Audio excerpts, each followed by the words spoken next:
Open up your vocabulary document for Lesson 5. In this lesson, we're covering one command. That's the verb for to ask.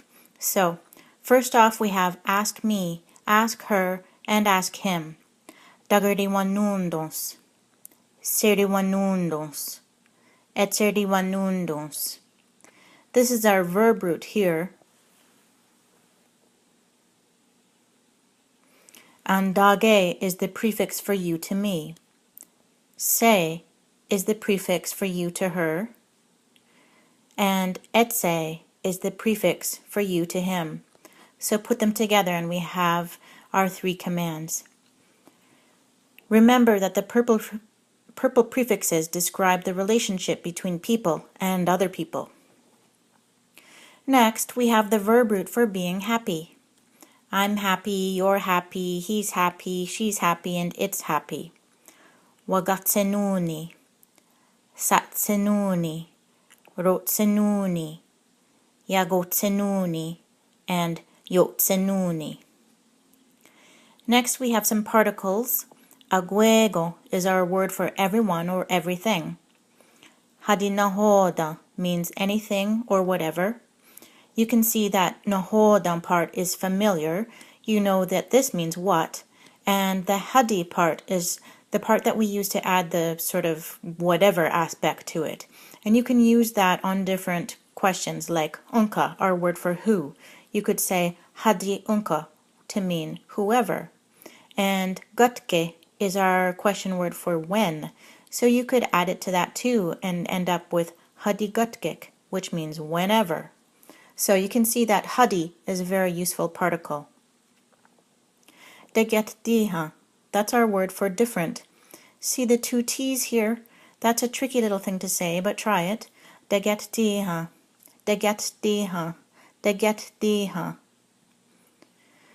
Onungero or oniongero. Those are two ways to say the same word. One is just shortened. They mean why. And if we're going to be asking the question why, it's helpful to know how to say because. And maybe. Ne auriwa is our word for because, and dogatnuwa is our word for maybe. And then we have the negations of our verb to be happy. Yah te wagatsenuni. Yah te satsenuni. Yah te hotsenuni.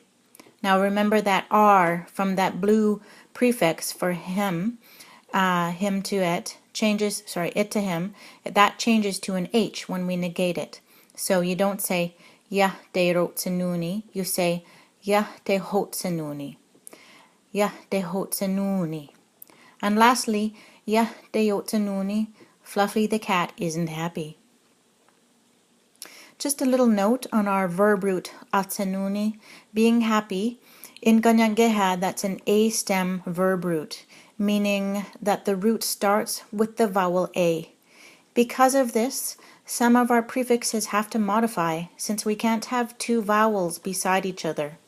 For example, wage, it to me, we can't have that E and A fighting. In an A stem root, the A wins over E, so that becomes wagatsenuni. In You're Happy, the two A's cancel each other out and we get satsenuni. In rotsenuni, yagotsenuni, and yotsenuni, the O from the prefixes wins. So that A from the root disappears and we get rotsenuni, yagotsenuni, and yotsenuni. And that's a general rule for all verbs starting with the vowel A.